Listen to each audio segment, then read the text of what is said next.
You grew the beard back. No more mustache, huh? Yeah, the mustache is kind of like a summer thing. We go on vacation and grow it out. I like to twist it up every once in a while. Actually, when I proposed to my wife back in the day, it was during COVID, so we weren't playing games or anything. And all the pictures, I've got a sweet little curled mustache with some wax and everything. So, but during the season, kind of get a little bit more business-like and get the beard back. Yeah, get the warmth for the fall Yeah, exactly. going on there. Oh, yeah. So we just got to talk to Coach G.J. Kinne, and we were talking about you being on a list 30 under 30. It's pretty cool. It made a lot of people realize, like, oh, man, that's a really young offensive coordinator. But what does that mean to you when you see a list like that? Is it humbling, or are you trying not to let it get to your head? What's that like? Yeah, obviously it's an honor to be mentioned with those other great coaches, and to be in this spot in this position I'm at here. But really, to be honest, those things, those awards at the end of the day, that's a reflection of all of the guys that I've gotten to coach, all the guys that I've worked with, right? When you're the offensive coordinator, just like, playing quarterback, a lot of times you get a lot of the praise when things go well, and you get the blame maybe when things go bad. And sometimes you're not necessarily deserving of either or, right? So it's a lot of people that go into that. I'm blessed to work with a great staff and have gotten to coach some great quarterbacks, great players. So I think that's probably more what that is just being fortunate to be around other good people that, make doing my job really easy. Installing this offense with these guys, how has that process been? Has it been more growing pains than you anticipated? Do you feel they're picking it up quicker? How's it going out there? I think the first couple days, especially going against our defense, they're pretty aggressive, give you a bunch of multiple looks, blitz, kind of all over the place. So there's naturally kind of some growing pains those first couple days. I don't think from like a base knowing your assignment standpoint, there's been too many growing pains. Guys have pretty much been in the right spot, know what they have to do. It's just kind of when the picture changes on them and when we have to make adjustments, that's kind of where we need to continue to get better at. And I think the last 2 days you've really seen a big jump in progress, and that's just kind of we got a lot of guys who snap one of fall camp. That was their first time in this offense, right? We signed a bunch of guys this summer, and so just getting them out there, getting them the reps that they need, getting their eyes in the right spot, all those little details, and just trusting the technique, trusting what we're coaching to do. But you can see the progress, which is encouraging for sure. That's what we're looking for, is being better than we were yesterday. That's going out there and just improving a little bit every day and cleaning a little bit up, and we'll look up by the time we get to Baylor and we'll be where we want to be. Being a little bit more hands-on with these quarterbacks. So what makes that quarterback room so special? How do these guys kind of separate each other from their competition? Yeah, so I think first off, I think we have every guy in that room is really talented. They're all very physically capable of doing what we're asking them to do. I think I've been pleased with the way, like when I challenge those guys to go compete with each other, they've all kind of risen to the occasion, and they're all getting better and continuing to get where we want them to get to. So they're pushing each other, and like Coach Kinne kind of mentioned, they're sometimes when you get in that room and it's that competitive environment, it can get real cutthroat. But those guys are doing a great job competing with each other on the field, but still being tight and having that brotherhood off the field. Because really, in that room, nobody else in football understands what the quarterback goes through unless you've been in that, you've been in those shoes, you've been out there and taken those reps. So those guys are close off the field, which I've been proud of, and it's been pretty cool to see. But yeah, all of them, I think what makes that room special is just they're all very physically talented. I mean, they can make plays and they can make throws that wow you, and just building on the consistency kind of is what we're looking for, moving forward. Since day one, how have they kind of progressed up until this week? I would say, physically, just getting their eyes in the right spot has continue to be a thing. And, with our defense giving us so many multiple looks, they've been doing a better job of understanding the offense and getting us into good plays when we need to check out of a bad play. And, that's a big part of playing quarterback, is understanding in the run game. If we're getting blitz from the field, we need to check into a boundary run, or that kind of vice versa, that kind of deal, and making sure we're not wasting plays out there. So they've been getting better at that. And still, as a quarterback, I think so much of it and so much of the focus gets put on your performance on the field. But where I've been challenging them a lot is, the intangible piece of it, the body language, the energy at practice, rallying guys around them. Because at the end of the day, whoever we put out there against Baylor, you want that guy to have ownership of the team. You want all the team to buy into him and everything. So those guys just increasing kind of that leadership role and that demeanor, that presence about them that you would like from your starting quarterback. Last week we talked to Coach Kinne. When you have so many transfers that come in after spring practice, not getting that spring practice, you're basically throwing them into the fire to this fall game. How have they kind of adjusted during this entire week now that you kind of get a full evaluation?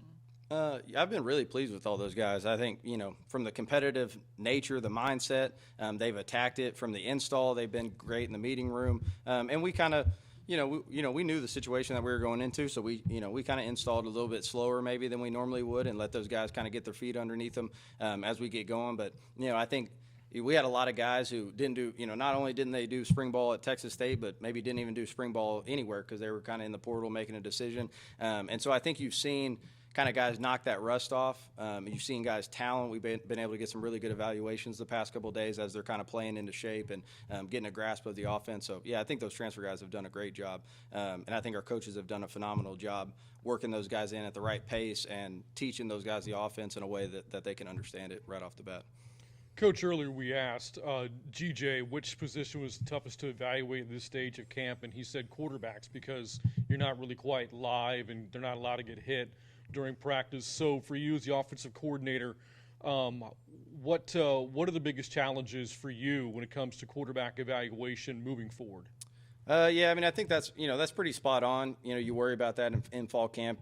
What's going to happen when the live bullets come out there. You don't necessarily get a chance to see that with those guys, which is kind of really the only position on the team where you're not really getting to see them in full action. The linebackers at some point will get to tackle. You'll see a running back have to make a safety miss and break a tackle, all those kind of things. A receiver beat man-to-man coverage with press, right? All those things that you want to see.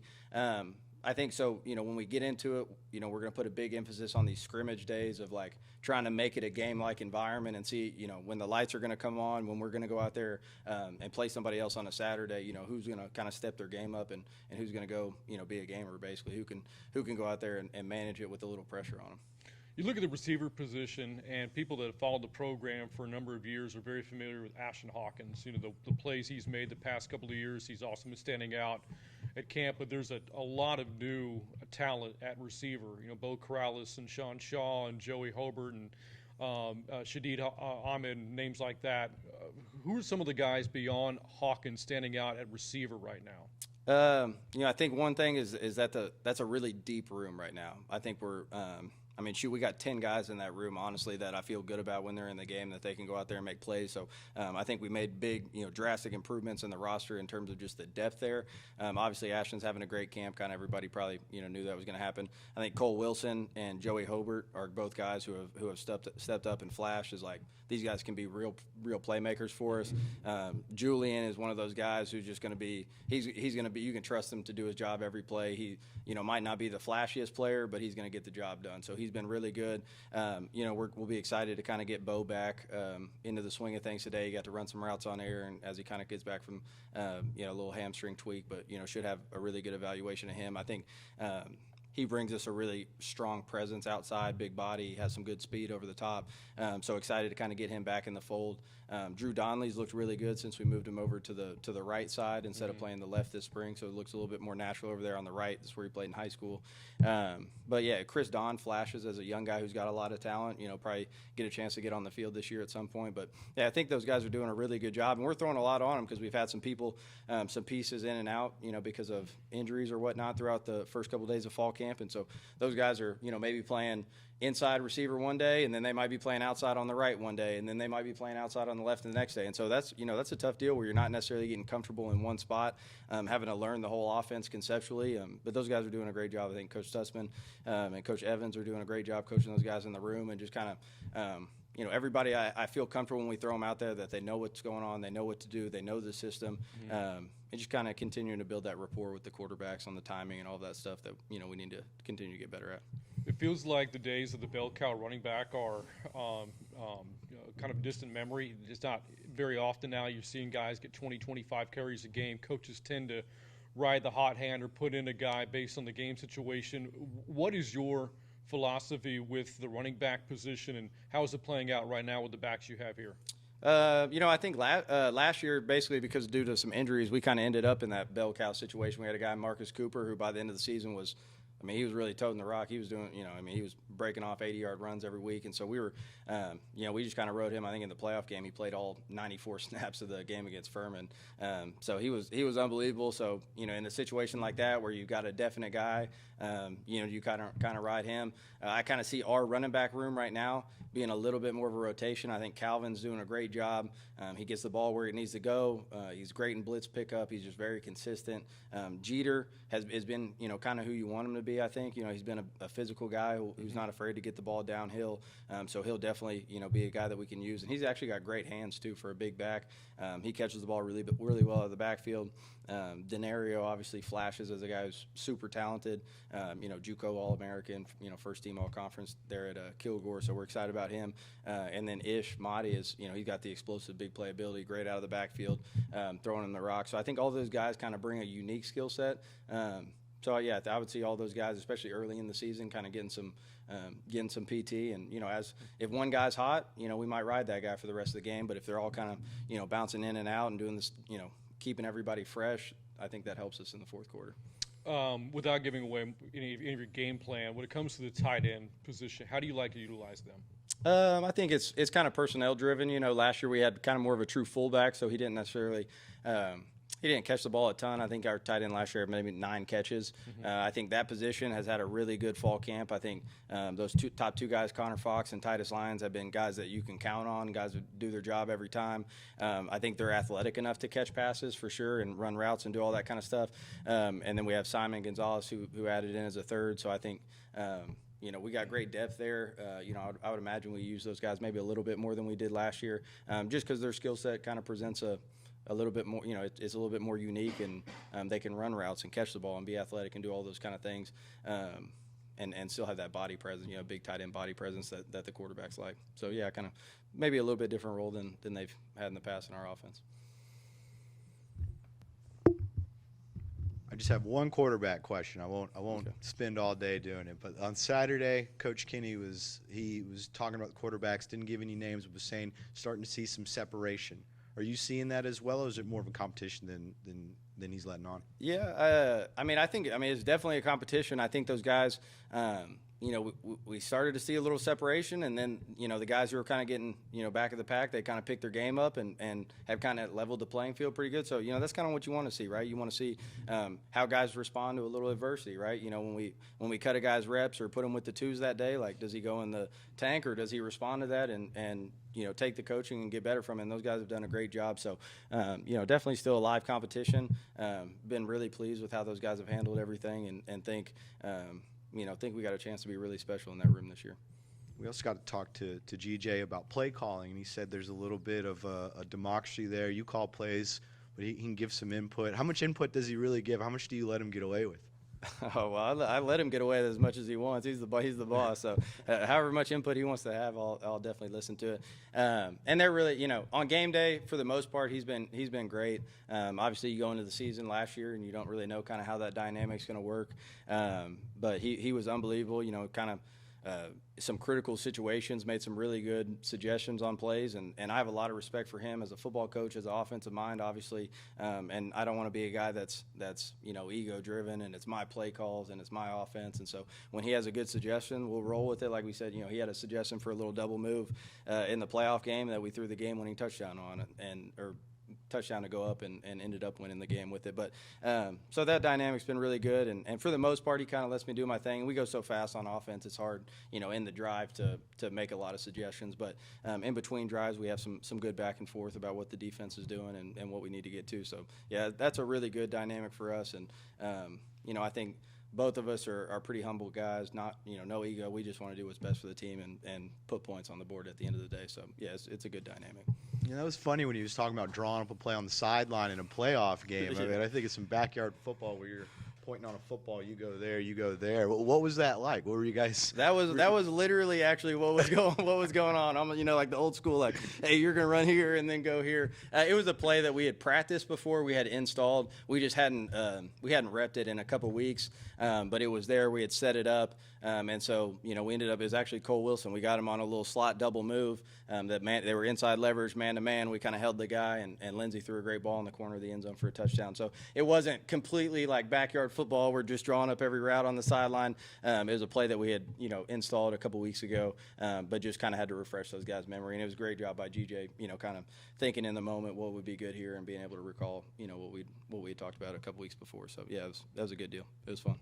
You just mentioned Lindsey. How cool is that for you to have your quarterback last year is now on your staff this year? And, of course, he's still preparing for the XFL coming up in January. But how neat is that to see him out there? Yeah, that's been really cool. And I think, he just provides such a good insight, because he played in this offense last year, obviously had a lot of success. And so he can just be a great, in the meeting room, just a great voice of reason for those quarterbacks. And, he went through the same thing last year. Last year it wasn't really his job until after about the second scrimmage of fall camp. He was kind of going through that battle with the guy who's actually in Germany throwing like 9 touchdown passes a game right now, Stephen Duncan. So we had a really talented room at UIW, and him and Steve kind of went back and forth in fall camp, and Lindsey ended up winning the job, and kind of the rest is history. So he knows what those guys are going through, can really give them good advice, and kind of act as like an older brother type guy for those quarterbacks. So that's been really cool to add him to the room.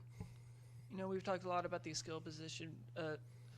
What about this offensive line? What have you been seeing? And I know there's a lot of questions at center, but how's that not only is that how's that position holding, but the rest of that offensive line? Yeah, I think that was definitely an issue after the spring that we recognized was a problem and an area of concern. So we need to address that, and I think we did a great job bringing a couple guys in that addressed that need. And we've actually been getting Caleb Johnson a bunch of center reps, and he looks great there. It's pretty comforting as a quarterback to look up there and your center be 330 pounds and 6'5". Like, you're not going to get a ton of pressure in your lap because he's going to be able to set the pocket. So those guys have been doing a great job up there. We've been rotating those guys around a bunch those first couple days, trying to, kind of all the new pieces that we added to that room, trying to figure out kind of where they fit in best. Today and kind of moving forward, we feel like we have a pretty good idea of that, what position those guys work at best. So I expect to see a lot of improvement from that group, just from a standpoint of like, hey, I can get comfortable playing right guard, or I can get comfortable playing right tackle, and locking in on what their jobs are at each role. But I think I've been overall very pleased. I think that's a group that's hungry. I think like Nash Jones is probably the leader of the offense right now, like one of the guys who's really vocal. So kind of I've told those guys that as that offensive line goes, that's how our offense is going to go. If we can go fast and we can run the ball, typically we've been pretty hard to stop. So I think those guys are up for the challenge, and we've got the right guys in that room to do that. And Coach Kinne said last week, it's hard to get evaluation on the offensive line when you're not being fully padded up. Being today, what did you think this offensive line is kind of looking like, as you were saying? I think I've been very pleased. I think they're coming out with the right mindset. We're physical up front. I think we just look different too. You look at the O-line we had in the spring, and then the body types that we have now. We've got the guys that we want, right? We've got those. We should average probably 6'5", 325, 330 pounds up front. So we're going to be big. We're going to be able to lean on people, and I think those guys are buying into that identity and kind of taking that thing and running with it. So I've been very pleased with the growth in that room over the first couple days, and excited to see where those guys go, and as they kind of gel in that spot that they kind of fit best at.